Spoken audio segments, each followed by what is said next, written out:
Part 3 of Move. Chapter 15. Welcome, Oliver. In the early morning shadow of earth, I stoop among the grasses. The water of the creek is calm, so calm it has turned into a dim mirror with me in it, or I, with a mirror in me, have turned into a dim creek. I am unmoving, alone at the edge beneath the gray dawn. A dusting of snow anoints the ground, and the ground welcomes the surprise of this thin white blanket. It is spring here, not really a time for snow, but for greening, as is the custom. It is just before 6 a.m. I sat alone, but Theo is nearby, likely listening. We have paused at this familiar marsh, free to savor obligations. There are 3 obligations to speak of. One is of myself to rise, and one is of the sun to rise. Our natures are not fixed, so those 2 obligations will soon be met. Theo, you have the 3rd obligation. It is yours to tell. For the time being, though, there is little to do but hold still and take in the mood of melancholy and optimism, like the heartfelt assurance at the beginning of the world that said, "You've got this. I am with you throughout. It is going to be okay." Did you know, without that kindness at the start, all life in the universe would have been stumped. There would have been no goodness to get it going. Without concern for the well-being of creation, there would have been only indifference, and indifference could never make a human being, let alone a world such as Earth. Our world required a first loving thought, fully settled on the purposefulness of things. And so I wait for the morning to light up this world that continues in the wake of such kindness. I know, too, that I will have to carry on, urged by the person I am here to be.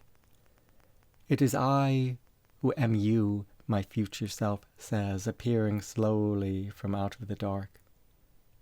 I stand in this marsh, rooted to kindness and linked to an upcoming promise that I will be somebody new, both of which must surely tell me more about who I am at heart.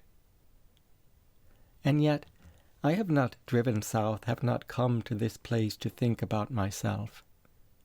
And the longer I stand here, the more I see that my identity is not the gist of my existence.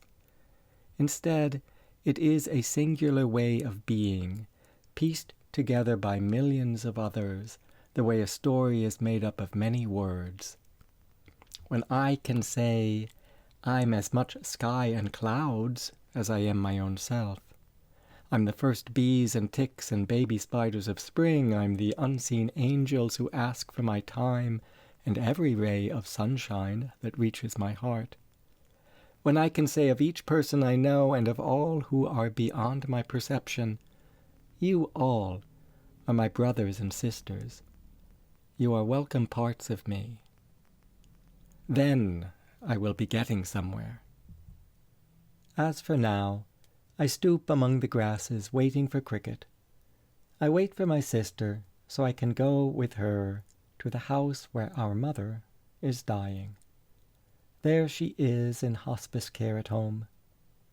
And while I wait, I recall and reflect, and I investigate ideas. Being here, many times before, being a boy here, how I was more selfish, how everyone is more selfish when they are young, how I was less myself because I was less everybody. I think of my family, Cricket, and mosses, and shorebirds, and crabs, papa and hollies, and popovers with jam. But mostly I think of Mama and the first light of day, It is her early morning face, her rosy words that I have come here to see by.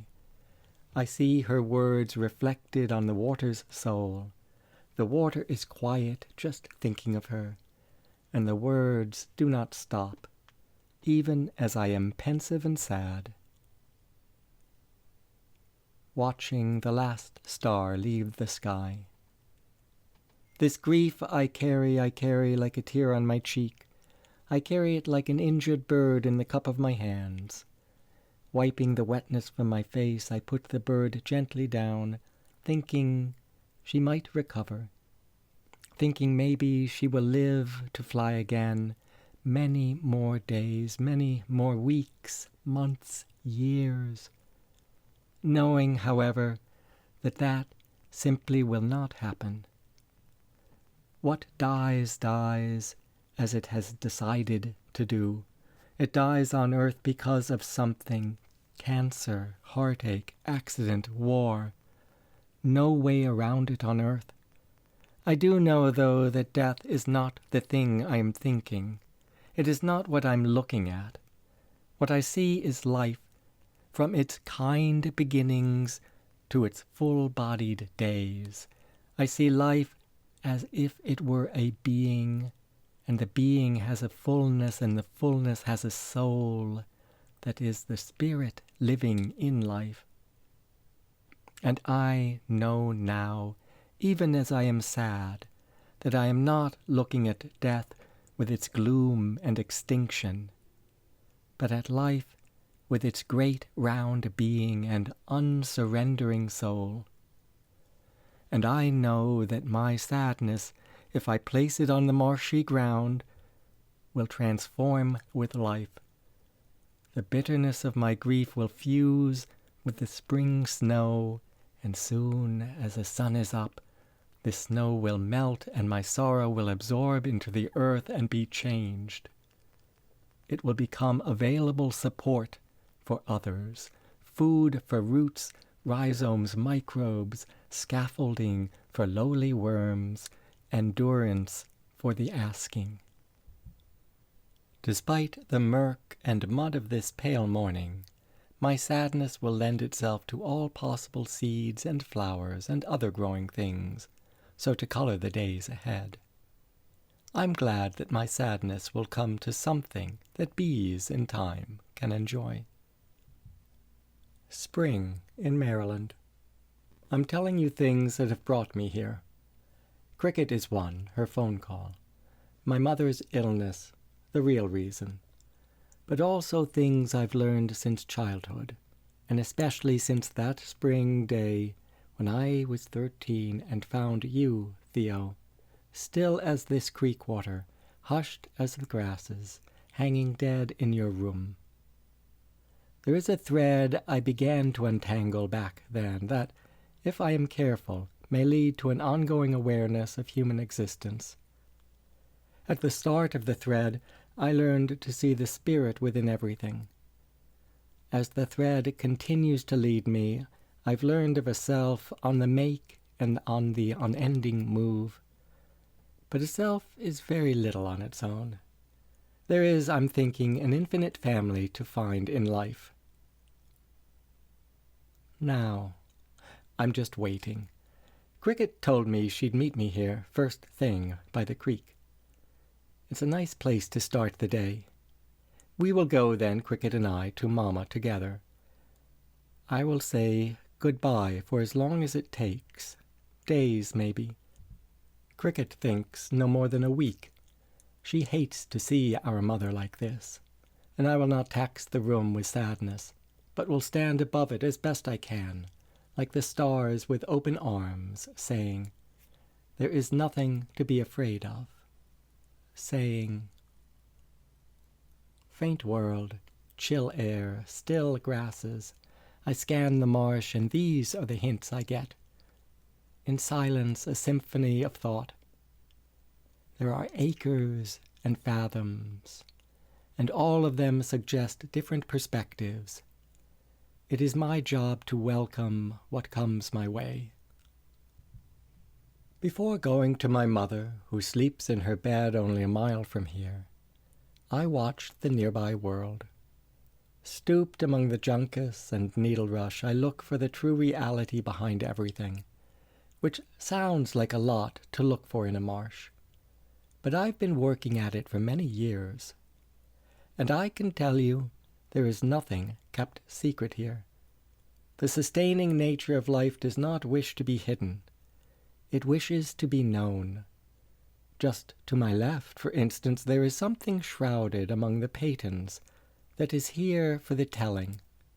A nesting duck, a knot of driftwood.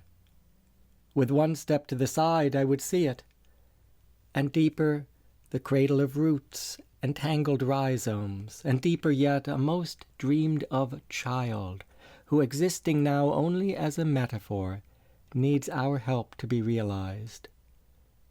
To be clear, that child is love.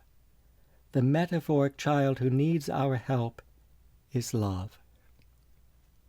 You see, Theo, there are concealed things among us.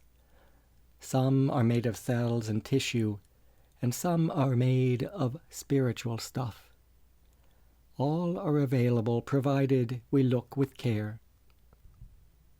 I've sought such truths for a long time, from before I even knew what I was doing, back as a boy among greening stalks like these. Cricket and I and Mama, we would walk this shore, and our feet would get muddy. We'd squelch, and the ground would suck, which was a fun sound to make with our feet. And there were stories to pass the time, stories our mother had collected. In her voice the words turned to music, the rhythm and lyrics of adventure. She would tell creation stories, how bright sun, talking it over with young earth, decided upon the right balance of heat, and how north wind and south wind, having had a falling out on day one, have remained apart ever since. Mama would tell of messenger birds, redwings of information, owls of transformation. She would tell of gardens that hung from the sky, of stars and their storied light, and of girls and boys who, dropped to these waters from beyond those stars, scrambled out of the creek, up the bank, and became. The last star's now gone from the sky, but I'm still waiting. The beautiful behavior of wind is absent, and there remains a deeply held truth taught within my soul, that if I could shake it loose, I'd know the course and crux of human life, and I would be able to say it. Beside this early April marsh, overlooking the stillness of the creek, I just want to share things, to be able to say. We are all safe in life, tucked like that duck among the rushes. I am my mother's son in this place, opening my arms, learning how in truth to say. Driving south early morning, I kept my eyes on the road. Well, not always. At times they veered. As I drove, I thought of Mama, and I thought of you, Theo. Sister and brother, the living and the dead, relationships do not stop. I saw your connection inside me, my mother, my uncle. I saw my family, the road, snow gently coming down. Everything created its own words as I thought about it, curving those words as the highway curved, straightening them as the turnpike went straight. When I pieced things together, it crossed my mind like this. In this darkness before the dawn, what we do not see is how hope comes true every day. It is the most common touch, our inherent being with one another, round the real and familiar world, together on the road, fingers entangled in here, the core and start of each day, where what grows is understanding, no greater truth than what it is, to see at last. Now, just now, the light begins to show. First glow on the water ripples, small wind dancing here, then it is no more. The Chicomico Creek catches the dawn upon its glassy, wet face. And I, too, am just beginning after getting to this place. I'm small wind this morning, sad throughout. My mother, who lies dying nearby, is not able to come here and see this beauty for herself, nor can she put an end to the sadness, though I know she would want to. Please, don't be sad for me, she'd say. There are many other people in the world who need your concern. But there is no stopping it, really, the sadness this moment. So, I've come to this marsh for a better reason. I've come to transform sadness, as I said before. And though it is a private transformation, what, I wonder, is really private about us? A simple fact. These words are not for me alone. They are not much to do with aloneness either. They come from the world, for the world around, built of both the short and the very all of us. These words come from the courage at the root of our every thought. It is a courage we don't even know is there until one day we see it and take it up. No longer, then, will our thoughts be displaced by dispirit. No longer will our thoughts be corrupted by our own opinions or by an opinionated world. With the courage at the root of our every thought, we can begin to express from ourselves the most real truth of life. Remember that metaphoric child I spoke of, the child of humanity who is like a crocus bulb not yet bloomed, or like the germ of some acorn buried by a squirrel. The germ in the ground, the gist in the womb of life. Love, that is what I'm getting at. The being of love is the courage we need. It is never lost on us. It stirs, and we rear it, inside like our very own, outside in the morning light. That is the most important thing happening here. Love this morning, and what we do to see it and say it and make it our way forward. And just to the side are a few of my feathered family, redwings they are, and one leftover canvas back that I have to say appears out of place. Cricket, who will be here any minute, will worry about that duck for the both of us. She told me that mallards remain here year-round, but not canvasbacks.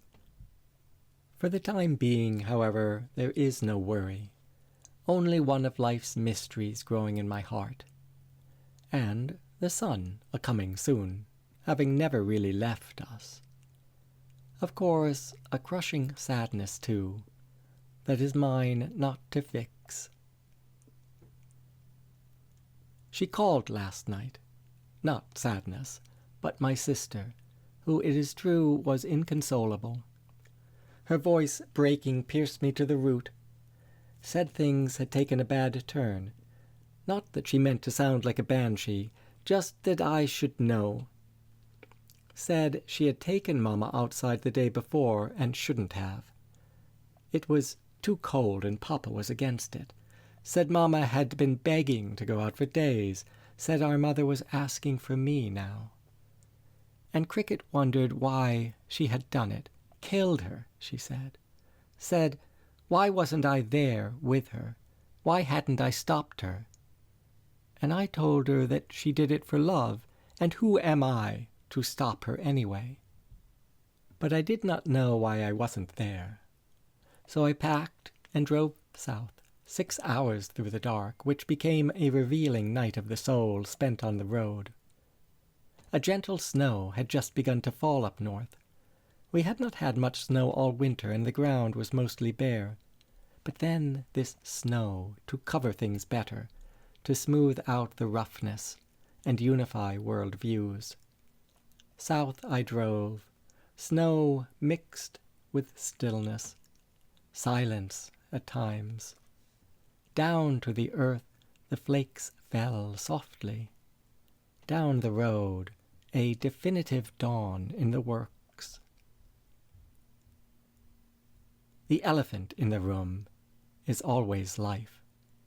I say elephant because you ought to notice an elephant, Theo. Also, it is one of Mama's favorite animals. Stooped here, I wonder if you even remember elephants. Do you have a sense of the animal, or your sister? You've got no eyes, but you can move yourself into my company if your timing works. Sometimes you do it, other times not. Still, I like to remind you that we are all related, animals and people, those who live and those who die. Anyway, at the moment, you seem separate. And separately we wait for the full blast of the sun. I don't want to overwhelm you with questions. But to be honest, I don't always know what you actually hear. So, I risk it, for the sake of my mother, because I wish to do something for her the way Cricket does everything for her. And I ask you again about elephants, which sounds to me like it is Mama asking, like she is the one speaking through me. She is here with us, Theo. She says elephant in gray, wrinkly words, so big and true and beautiful. She reminds us of things, doesn't she? She just wants us happy. She says that you've got it in you. It, she says. The elephant in the room. A big, true, beautiful being. She knows that about you. Not that she knows what's best for you, but that she's been thinking lots about you and knows your goodness. She is concerned for your well-being. Mama has always been concerned. She and Cricket are like sisters in that. It's as if she wishes her brother alive even as she dies in her room at home. And the thing is, everyone has always wanted you alive again, Theo. And we have all wanted to tell you things, but it's just not clear if you care. Still, we say it. Elephant, we say. Life, we say. Sun a-coming, well, that's a colloquial thing some of us like to say. We say things to help. We say things to learn them for ourselves, to etch them into our consciousness. Much of life is learning to say things, learning how to speak for oneself, to others, to show concern for others. Much of life is learning what you really mean, learning, in fact, to mean, not to be mean, just to actually mean something with your words, to mean the things you say, to say what to you is meaningful, and eventually to say what has meaning not because it is you who say it, but because it is true. Learning to be true. Much of life is learning to be true. And so we say things again and again, which is part of the process of living and learning. We say things again and again because we are trying to get somewhere, and there is no stop to the quest, no stop to the progress, no stop to the getting on, the need to grow. We say things to each other because our souls are united, even if what we say is inadequate. We say it anyway, no matter how inadequate. Elephant, we say. Make room, we say. More room. Keep going. Life, we say. We say, death does not obliterate anyone. It allows us to enhance ourselves over and over until we are more fully human because of what we learn in the timelessness after death, because of what we learn with our packets of time on Earth. Yes, we. Well, not so much we, but I right now. Yes, I say all of that. And anyone listening knowing some of the story might think you would respond to this rant. But you don't, Theo. You say nothing, not about life, or elephants, or your sister who is dying. Mama, home in bed. She waits to hear from me. And here I am, gathering my thoughts, so to speak. She doesn't want to leave this world without hearing... what? From me, her son, which makes me sad. As I think about her, I grow quiet. And look, a hawk overhead, not to distract, not to take away my sadness, but to recast it.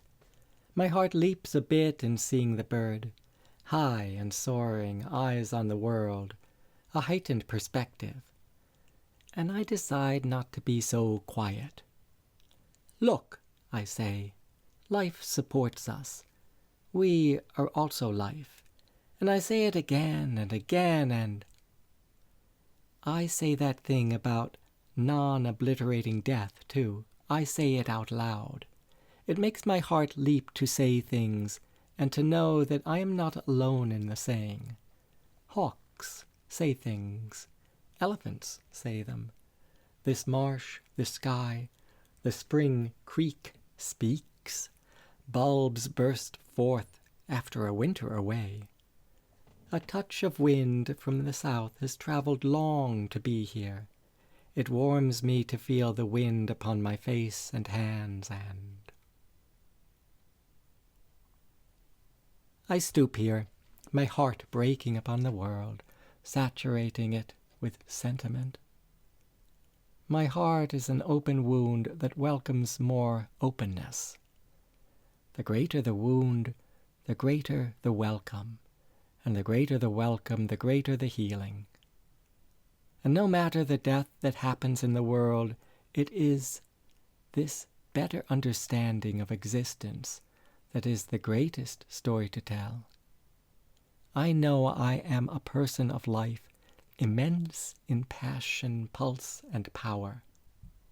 I am a person for this earth, one with a plan to come here, to rest upon this shore, to be a private self for a moment, to rise with that self and be an even greater self, a self with a capital S, who includes all other selves, even the hidden selves of ducks and oysters, leaves of grass, even the amorphous selves of the dead. I'm a public self, too, one who speaks out, who can serve the world if I can put it all together. Not put together the world, rather find and consider the intentions of life. And why not make the effort?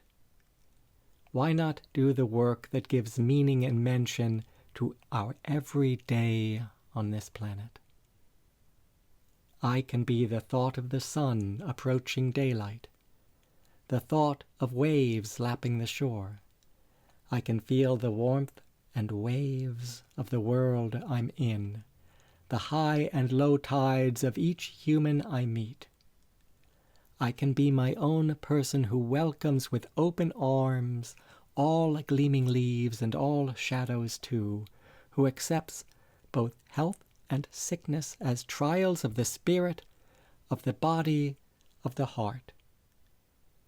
I can be the one who greets the birth of blue sky and children alike, can be a one who mends exits from the earth with a splint of irrepressible truth, a splint as strong as an oak tree, flexible as a deep bough, unflinching as a spiritual thought, respectful of the eachness of all. This I know of human capacity. It's a big deal. We can go far. We can go deep into existence to gain perspectives and build agreement. Agreement does not stop after one resolution. When you put your hand upon a tree, for instance, and for a moment your mood is lightened and any conflict resolves. Agreement grows with each collaboration, and we collaborate continuously with the coyote and the hawk, with the trees and the people around us. Stooped here, I think about undeniable connections. She is your sister, Theo. If you don't see her, how can you begin to see your many other sisters and brothers? Soon there will be birds. Before long, peepers in every pond. The singing of animals opens our ears. Music of life is life itself singing. Life itself as though it is a being with voice and wishes. Not an invisible being, because how is life not obvious? It is all us. It is all around us. It grows out of crevices. It speaks out of its deepest intentions. And the spiritual and the physical of life, they go hand in hand. They go as intentional friends. And our awareness, nearsighted as it is, often has trouble seeing the friendship. Do we notice the one palm in the other, maybe the fingers entwined? When the true friendship of spirit and matter is seen, it is as if a light through the woods welcomes you home, and you walk with purpose to get where you want to be. However, when not seen, it is as if the thought of such a friendship is mere wishful thinking at best, stupidity at worst. But we are the stupid ones when we are unwilling to see, and our unwillingness viciously pulls the hands apart and orders the two friends on their separate ways. And their separation hurts, like an empty heart hurts. It hurts like a closed mind hurts, and you don't even know why you suffer. The separation of spirit and matter hurts us, whose business is better understanding, and it hurts the world whose business is harmonious life. And everything on earth feels the hurt. Not only we, but the bees do, the croplands, and the rivers. And we all carry hurt like a heavy boulder on the shoulders from mile after mile. And why are we doing it anyway? And where are we even going? There is no end in sight, no end to the pain. You can remember her, Theo. Long French braid down her back. She brought you food. She planted flowers by your front door. I remember the yellow of daffodils that popped every spring so you might see them and be happy. She's been here now for 72 years. You died on your 41st birthday. Dead, some say, and yet you remain a part of our world. You stand among the living and the dying. You, too, can say goodbye to your sister. I present my words to the marsh in front. I feel a friendly breeze in response, and think that the breeze is a better voice. It is a more expressive voice than my words. The breeze can sway a person, can awaken his heart, can move him with its gentleness. And by moving, he breaks his chains and enters new territory. We all break chains, Theo. We allow ourselves to break from what holds us in place. And all at once, there is a reality of flowers, the ones that grew outside your house. Another way to say it, you wake and see daffodils as if for the first time, and pinkness appears upon the sky, orange sweetness. and you want to be here, no matter the pain of being. You savor life, you taste its touch, you hearken to its light. It is a new morning, and you lift yourself higher to see what's out there that might be of help to you. The rise, the rose of dawn, the buttery yellow of forsythia, the everywhere sun. I have seen people build themselves up, up, up. They have learned to think the way the marsh thinks, with the movement of the seasons. They have learned to move the way the earth walks hand in hand with its sister spirit, rather than walking in knots and shams and shame. Oh, Theo, let me tell you as my good friend Rainier once told me, our honor lies in our blooming. And yes, I've seen people rise from indescribable lows, from the blows they have received, never profiting because of those blows. The blows were not their teachers, don't get me wrong. Blows are not a wise teacher, as is a gentle wind, but profiting instead when their self turns those blows away and says, I will take no more of that violence directed toward me. I will absorb no more disgrace. I am made of stellar stuff.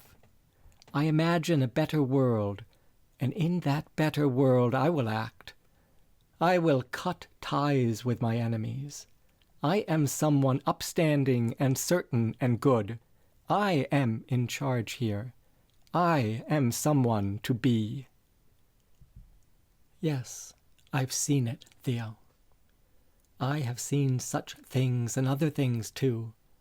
I've seen people ignore all chains and call upon themselves like it is their business to move. And yet their business is much bigger than themselves alone. I've seen them burst forth like a blossoming pear just because they are suddenly able. And so they do what they are here to do, they burst forth. And from their blooming comes a real sweet pear.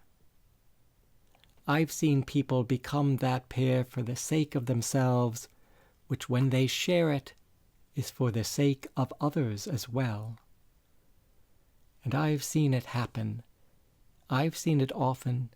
Birds that soar fearless on the most tragic days, and trees that grow taller when the rain rages down. I've seen snails climb the blades of marsh grasses as if those blades were Mount Fuji. And I've seen cirrus clouds make the most of the swirling winds. They etch the sky with graceful lines. And stars, stars in the dark of night, I've seen them waiting to be watched, singing to be seen, to be wished upon, to be known as radiant beings of the universe, burning like you wouldn't believe, speaking to all who might hear them. As for me, I hear them. I do believe. I listen, I think, I move myself towards all others. And though I know that what stories I hear, they are not always true. True is the voice that speaks them. Stars speak, their voices shine. And not one of those stars has ever let me down with a false light. And who among us hasn't seen such things as I? It is not a question, but a reality, like yellow flowers by a front door planted by a sister, like a sun now rising, embracing the world with light. You have seen these things, Theo. They are present in you. You can remember the colors of earth and what they long to say. You can remember your sister, and the thought of her can inform your soul. And if you can't remember, look through me, through my eyes on life, to see for yourself. Showers of light this morning. We wake in it, no matter where we are. In every step of our existence, we wake into this light. You do, I do, the dead do, the living. We wake to see what is new in our world and what is bold in ourselves. In the beginning there was a voice, and the voice said, "Look around you. There are stories everywhere. Some of those stories are stories to learn from. Some of those stories are stars.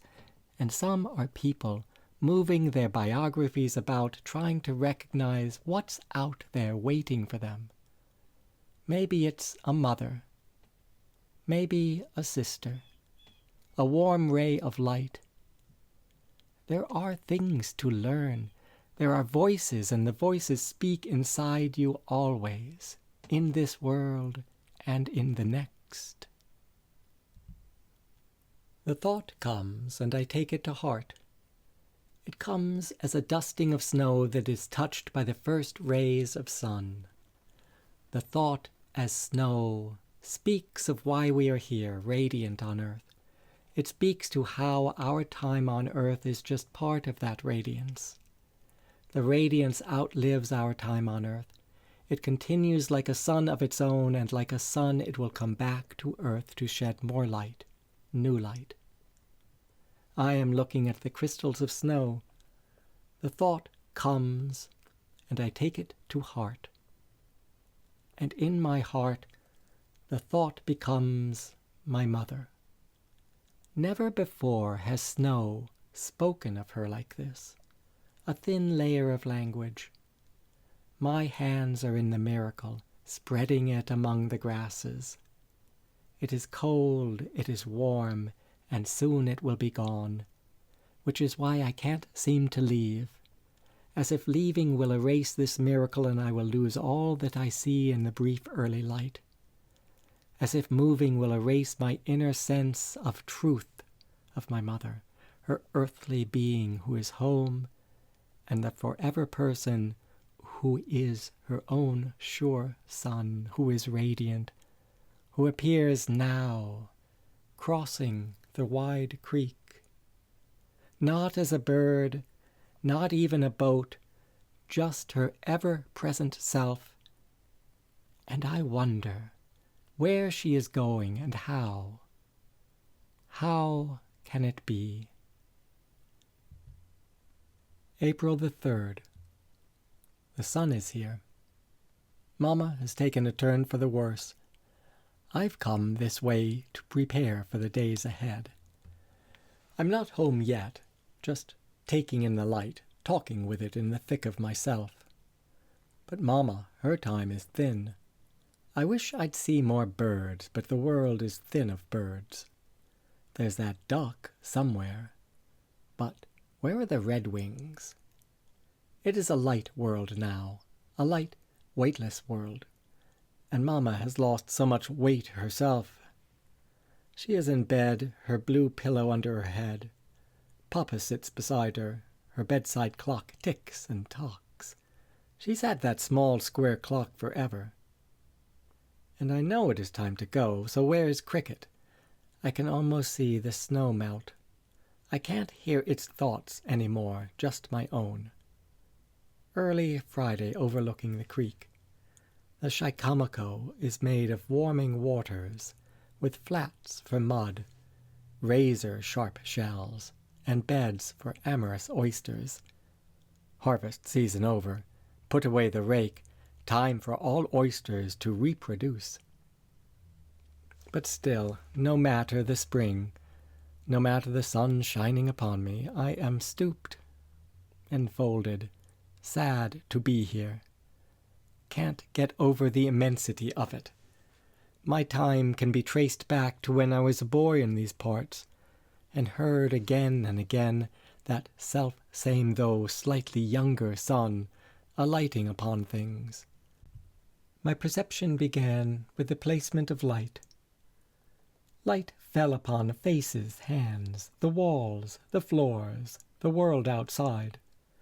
I listened without knowing it to what the light said. Back then, I didn't think about the reason for light. Just an interest in things, I suppose. Over and over, I looked upon the world, listening to the songs until I knew them by heart. My heart did not have much to say back then. Rather, it leapt about from branch to branch like a squirrel. My heart moved from tree to ground, to bike, to baseball glove, to ball and bat. Once, I remember it, Mamma threw hardballs at me. It's difficult to imagine such cruelty, but it happened exactly as I'm telling it. Throwing, throwing, throwing, as if to chase me off, as if to bust or bruise me. What could I do but defend myself, which I did with swings? I faced each ball and swung like a slugger, like Hank, like Ernie, like Harmon. I sent them all flying, all the balls thrown at me. One to the willow tree, where we had buried Cricket's pig and our first cat, Ticket. One to the street, almost, where the cars went crazy fast, zigzagging to avoid all the flying balls. And one ball went crack through the second-story window. Uh-oh. We stood there, looking up. It was Mamma and I remember it. What a shame. What a mess. Though, also, what a good hit. We both thought I'd done a powerful thing. Such exit velocity and arc with that shot. Would have gone clear over the house had the house been lower. Would have made it to the neighbors, or maybe as far as the ocean. It's good to think of the positive possibilities. And to blame no one for the broken window. Why cast blame? We went inside, Mamma to sweep up shards and I to finish reading about the coon dog, Sounder. I'd left the book waiting for me on my bed. The sweet smell of ham, yes, but also a most troubling world for some. An unjust, unfair, wrongful world. A broken world where a man keeps, like his love, his courage dark. But what's that even mean, to keep your courage dark? So I asked my mother, who was covering the broken window with plastic. She stopped her work and read the quote at the beginning of the book. She agreed it was not the best thing to do to keep yourself dark and hidden, especially not your courage. But not everyone is as strong as you, she said. She hugged me and turned on the lamp because it was evening. Almost time for dinner. Fried chicken, maybe. Fatty bluefish from the market. Who knows? Delicious peach cobbler for dessert, if lucky. And so often I was lucky growing up. With Cricket, with Papa, with Mamma, with light. Then I guess it was night, just like that.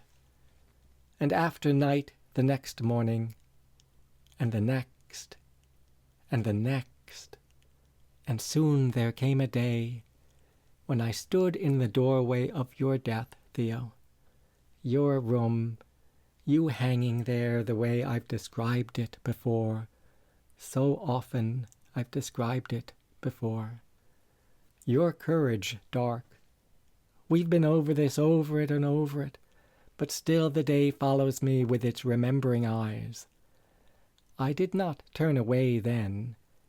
I do not turn now. Not everything that is faced can be changed, my friend James once told me.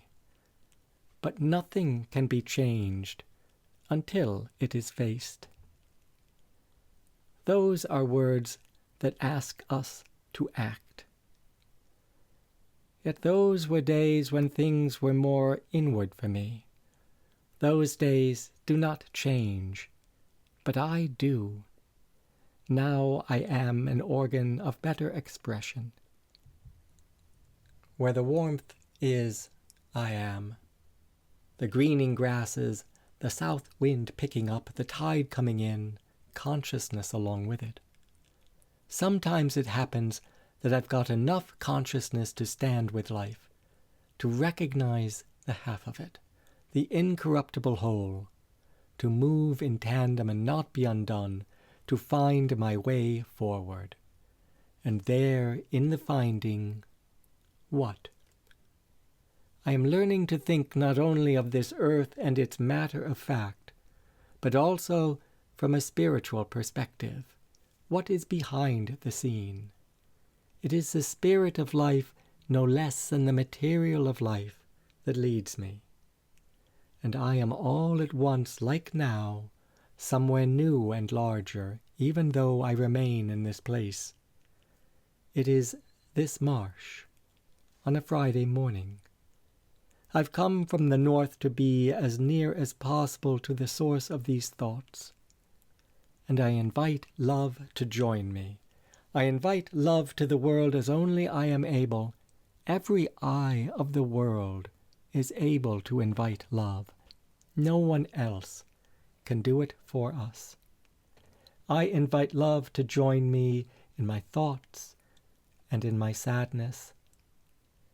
It is love and I and things that we lose, thoughts of people who are here and then gone. And melancholy, it seems, has the upper hand in this marsh. Why not I? Why not love? Still, I press on out of respect for my mother and the light I know of her that will continue to be. I saw it, I see it, and it I can say. I have learned from your glowing example, Mama. I can move forward in your honor. I am always alone, it seems, with my thoughts, though never alone, waiting for cricket. I'm not so self-contained as to allow isolation to have its way with me. Still, I've seen it happen in these parts.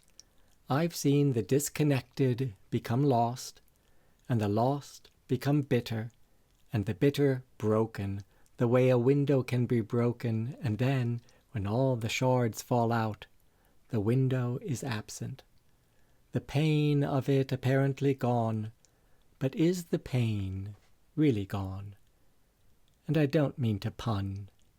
I mean, there is no human left inside the frame, no human being to act with even an ounce of seeing, to act with even one smidge of self, no human being to do anything real out of affection. And that must be the worst pain of all, an utterly sad emptiness. There are many things inside and out that we've got to fight, so they don't get the better of us. Snowing up north when I left my house last night near midnight. Who would believe me if I said I fell in love with the darkness, that I fell in love with the falling snow, that its kindness kept me awake as it filtered to earth? I watched the flakes through my headlights, then drove through the night, eyes widened by the gentle fall and my mind wakeful to what was near at hand. No cars on the road except for one plough. Then the plough left me at the county line. That plough, too, I loved as it exited. I waved goodbye and was on my own with the mystery of human existence and the insistence of snow that glanced off my windshield, trying to get in. If you're so much in love, said the snow, then open up. The sound of the road was a tired, rough road, and I knew that because of the weary expression, Theo had come for the ride. You, Theo, in spirit since the day you died. You, in fact, in feeling, you, the many shadowy manifestations of your being, the dark, the frightened, the no way out. You were with me once again. What story will ever free you, I wondered as we drove. Is it mine? Is it the night's story? The story of the snow? Is it the story of your dying sister? Best if the story could be in your own words. You've got to be what makes you free. You have never been much for stories, though. Never felt part enough of this world to plot out a narrative other than an end game, which is sort of taking the easy way out, don't you think? And I'm sorry, I don't mean to be short. I keep telling you that you are part of a much bigger story. If you are not part, then how are you even here, rolling and riding and traveling with me? Last night, you rode in the back seat, humming like the highway, humming more and more like your sister, my mother, it sounded like I was young in the kitchen of my childhood home, hearing Mama hum as she pulled out kitchenware, minced ginger, as she transformed fruit into pie, flour and butter into pound cake, licking her fingertips to taste the sweetness. No fucking way, you said. I'm nothing like her. You spoke up in the car, which stole me away from my memories. Said you never liked pound cake, only liked Beethoven. You wanted to listen to the Ode to Joy as we drove. Hear me out, you said. Help me overcome impotence. Help me recompose all the things I've done wrong. Beethoven was your all-time favorite composer when you were home. God damn it to hell, you said. I've got to have something. But for once I said no, not to be difficult, to be quiet is all. And so it was, quiet, for hours as we rolled on. My time to reflect. I went back in my mind, caught a glimpse of things out the window. I raced toward this difficult day. I didn't look forward to it, though I looked ahead. Saw the snow stop falling as we got near the shore. I saw a clearing sky, hundreds of stars, and what looked like a fox, its flashing eyes announcing itself like a suddenly speakable truth.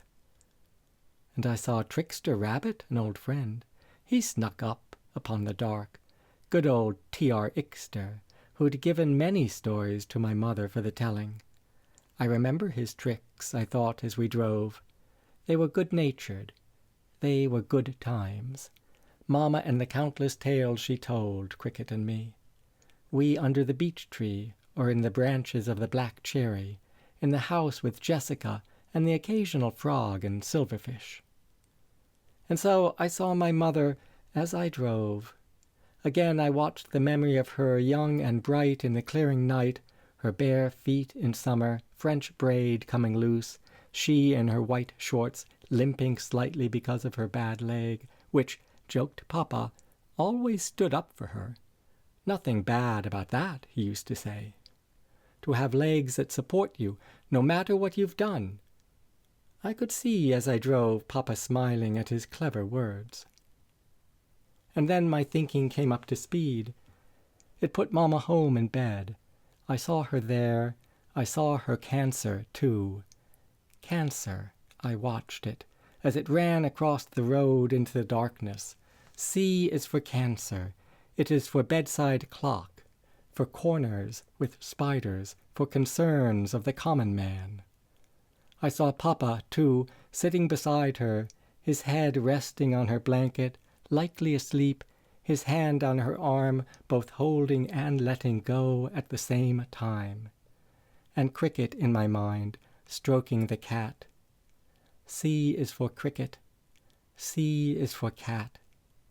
And Cricket then getting up to make coffee, and the cat following her to the kitchen, just before 6 a.m. I saw it, the unedited scene as we drove on Route 33 and turned off onto the Chicomico Creek Road. You and I, Theo. Quiet before dawn. The back road was pitted with potholes, the ditch dusted with snow.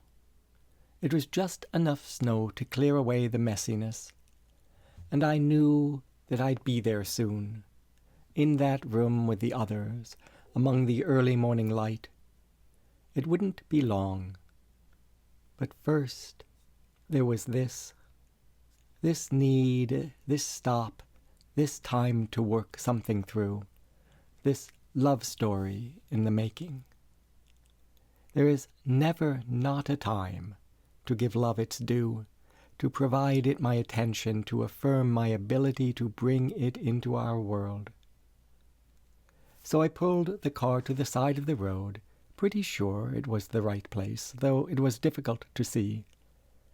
And when I got out, look, the dim constellations, they twinkled their eyes, nodded a bit. I took what they gave to be compassion. Venus one side, the full moon the other. They held most still. Dark, holy sky lay between those heavenly bodies, and it lay between me and what was to come. Dark holiness hung near and far, stung some, sang, not like a hymn, but a hum, the sound of my mother again. It was a bittersweet sky because, yes, I was sad, but too it was sacred whose singing was soft, so soft I did not really hear any words, only beauty. And I did not know for certain where things were going. Would Mamma die later today? I wondered it as I looked up. Would she hold on till Easter, till the 1st of May? It takes a sure body to see the matter of facts, and it takes steady effort and a good sense of life to see things more spiritually. And when the light in the east crept upon the horizon, and I did see, I did not know it all, but some light, some spirit. I knew where I was, among the living and the dead. I was almost back to my childhood home, just a short walk from the edge of the creek, the shy, comical creek, as Papa calls it, with its muddy coves and its water that runs first into the chop tank, and then from there into the Chesapeake Bay. Hardly a cloud in the all above. How did they leave so fast, those clouds? And those fading constellations, yes, and that dusting I've mentioned of snow on the ground, enough to bring the world to its senses, and if not the whole world, then at least me, to bring me to my senses. I saw what a good day it was, the fine, affectionate light, and what looked to be a bunch of droopy daffodils. Why so droopy?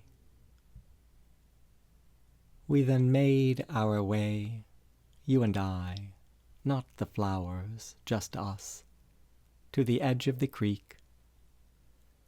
I stood for a moment in the murk before dawn, here for a reason, for Cricket, for Papa, for Mamma, for us, waiting for the sun. And when the sadness hit me, I crouched down to be closer to the earth.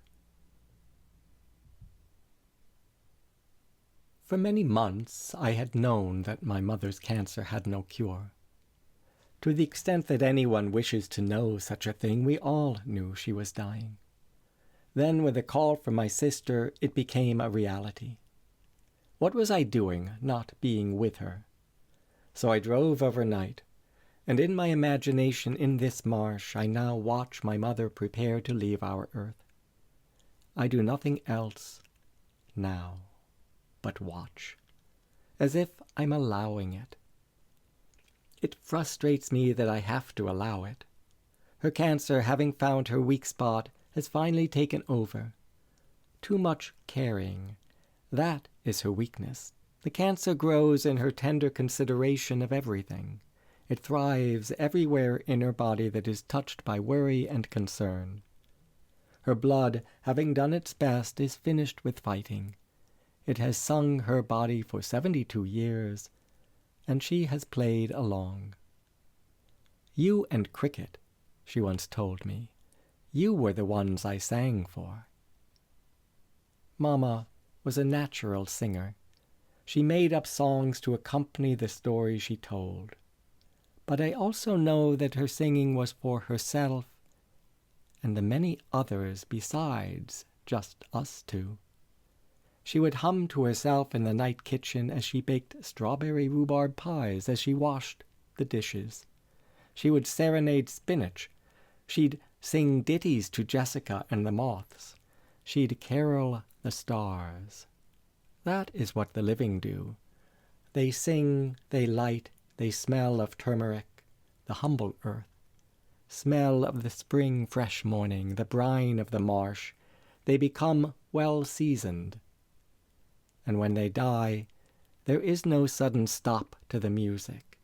There is ever a voice constant and still longing to be a part. Mama in her bed now, in the house with Papa. It's as if I can see them. He is speechless beside her, both depleted and full at once, remembering as am I. And her own mother, Grandma Nell. I can't believe that she's in that very house, 95 years old. She doesn't even know what's happening. But she will not die till after her daughter. Not that that was ever her goal. It's just how things have gone for her. Living on well after her husband, Ash. Many years beyond her son, who is you, Theo. There is something to say about Grandma's resilience in the face of misfortunes. How she has remained upright despite darkly unsettling times. How she's gone on without a word to anyone, keeping her emotions to herself, which is a bit like me, to be so private. Of course, who talks to her besides Cricket and Papa? Where am I in the course of others' suffering? Cricket and Eli are there. Ali, he is off at college, but Alpha and Leah are close by. Anika and Fan, the hospice workers, they all there to help. Yet what help am I? And how really much help at all, here in the marsh? Sun up. Snow no more. Cricket should have been here by now. All my life my mother's been alive. It doesn't seem like her to be dying. She's more like this morning sky, blooming colors, spring at the shore. She begins with spring. Her name's a partial list of the months. April, May. June and Julie are my middle names, she would tease us. There are other lists, too, things she regrets, her imagined debts to her own mother and father. If only she could have been a better daughter, or so she frets. If only she'd had that superior person inside her. Then she would have done what she was meant to do, would have put things right, all her imagined wrongs. She wants to pay her debts, all debts, to Micah, to Cricket and me, to you, Theo, to the clerk she forgot to thank, to the hungry children of the world whenever she threw away food, to the squirrel she hit with her car, that was 5 years ago, to the African violet that she did not water because she was on vacation, and when she came back, it was dead. It was too late, and what could she do? She couldn't bring it back. All these debts to pay, all the things that people needed from her that they should have gotten from her. And what did she do for them? Little, she would say, a small contribution, a passing thought. And to the earth itself, the waters, the fish, all suffering flowers and mosses, what has she really done? I've heard her say this. Because she could have done more, she says, and didn't. Could have given better support. Let me assure you, I say it in this marsh, your inner life is saturated with goodness. You give from that goodness. You have made the world better. Nothing owed, debt-free. But, Ollie, she says, what in reality have I actually done? Her debts and her lists and her doubts have their reasons. Sometimes you just have to listen. And here is a list of her best-loved recipes: peach crumble, blueberry cobbler, beaten biscuits with homemade butter, ratatouille, bouillabaisse with sea bass, and some favorite young adult books: Charlotte's Web, The Animal Family, I Know Why the Caged Bird Sings, The Wonderful Adventures of Nils, Finn Family Moomintroll, The Narrative of the Life of Frederick Douglass.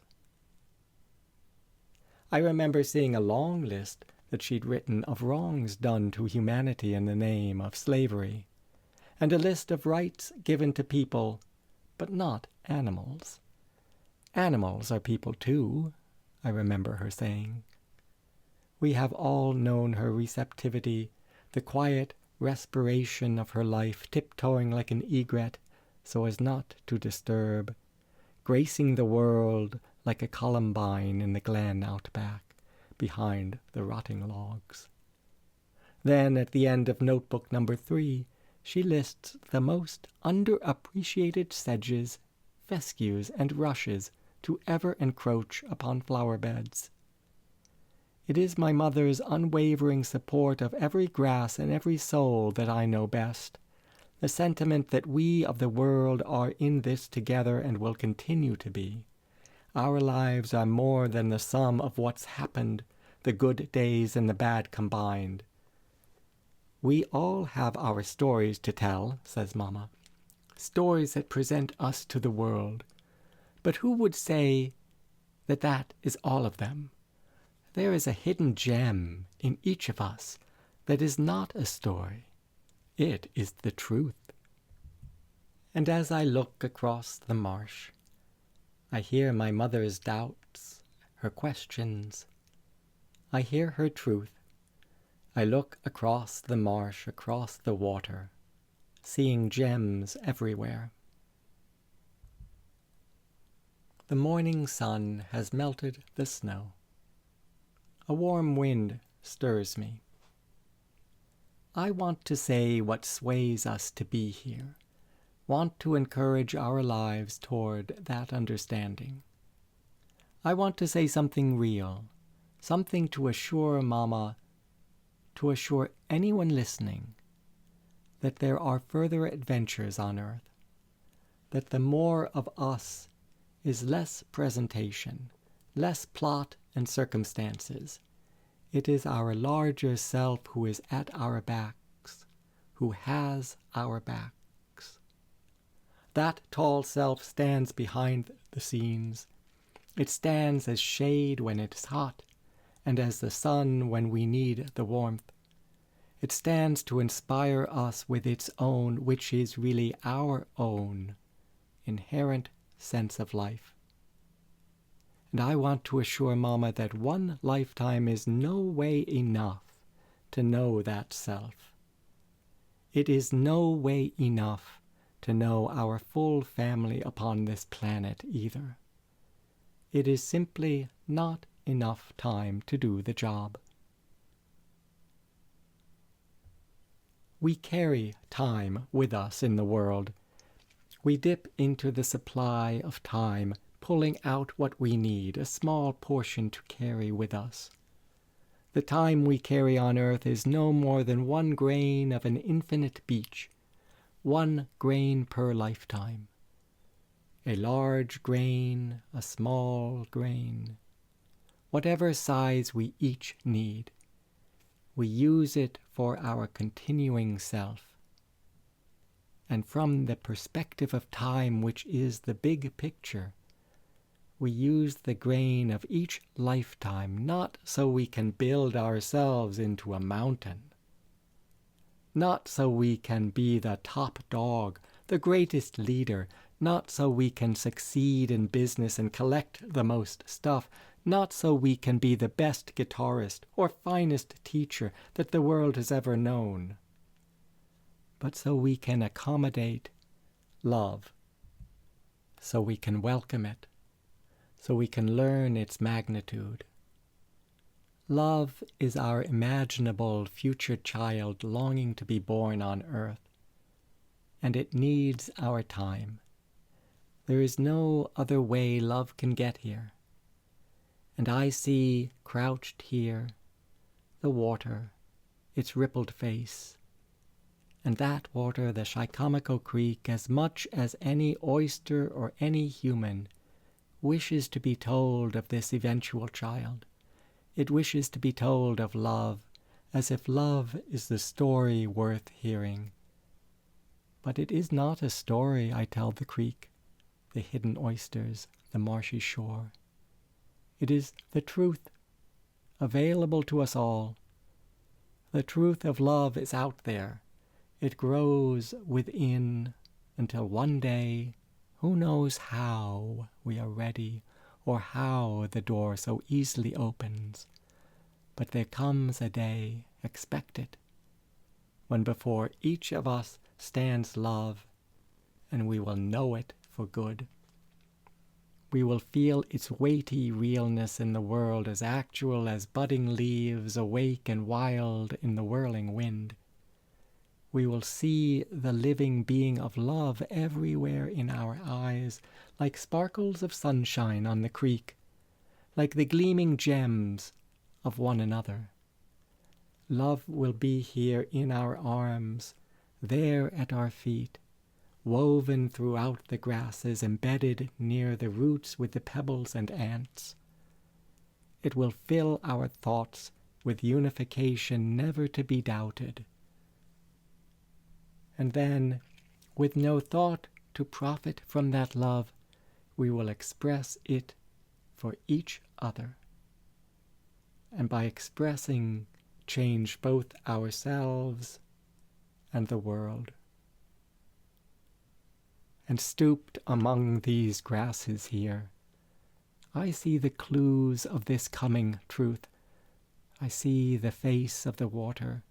I see the face of the sky this brightening spring day. And my time welcomes what I see. And I see you, Theo, listening in, wishing to be a part. Will there be space for me as I am, you want to ask? How could there not be? It is no question. It is impossible for there not to be space for us all in the magnitude of love. And I see my mother. She is why I have come this way. She is unafraid in her bed. She waits no matter her uncertainty. Same as I, she waits to welcome what is new and possible. She waits to welcome whoever will have her as she is. As she is, as you are. It is the only way to have someone. So we each may continue from here and increase our capacity for the sake of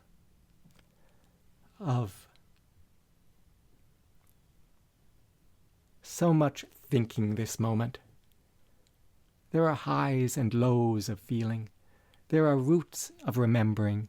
There is going over and over the fortunes and misfortunes of living on earth. And there is this gestation of destiny, a question of why we even bother to do any of it. For me, how difficult it was to drive here today, how hard it is to be here just now, to be stooped and stopped, talking to myself, not really part of a conversation, but having one anyway. It's hard to see the living world and know it soon will be less. That's all. That's the gist of the difficulty here. That the world will soon be less, not less alive or less amazing, but slightly less pleased because of what it will be missing. This earth will soon have to do without. It will be minus one soul, thus slightly more empty. And my heart feels that ache, which I want to transform, but also I don't. It is a beautiful ache, really. It is beautiful to know what mark my mother has made and how it has affected me. So I stand here. At last I rise up. I stand for her. I stand to stretch myself. I stand to even more better see. And of course the sun comes through as always, and every loving oyster in beds out there makes its presence known. What spring fish that flip and flop in waves, what incremental growths that go unnoticed, I now may notice. Whatever wisdom is sprung of life, I welcome it. I welcome it so much. I nod to the water, the oysters, the fish. I stand firm, as loving as can be, here in this marsh. And then it all comes rushing at me at once. Everything in this tiniest moment, just standing here. Just now, it all comes to this. Forget the stuff I've gone on about. Forget all my trudgings and sloggings toward the truth. Forget the roundabout words I've used to get here. The new word is thankfulness. As far as the eye can see, that is the leading word. And thankful, I hold you, Mama, in my heart. I hold everything that says we are a family. The shades and shadows, the ways and meaningfulness of light, the sorrow of anguish, and that anguish transformed. No matter its constancy, no matter its holiness, life longs to change. Breathe in, breathe out. I am thankful for change. And if it is difficult breathing, I breathe with you. If it is difficult to see the full scope of things, I see with you. Sure, most things are best seen that we learn for ourselves. Yet life only becomes clear when we experience it with others. It is only known when known together. As Fan, the hospice worker, checks your vitals, adjusts the blanket.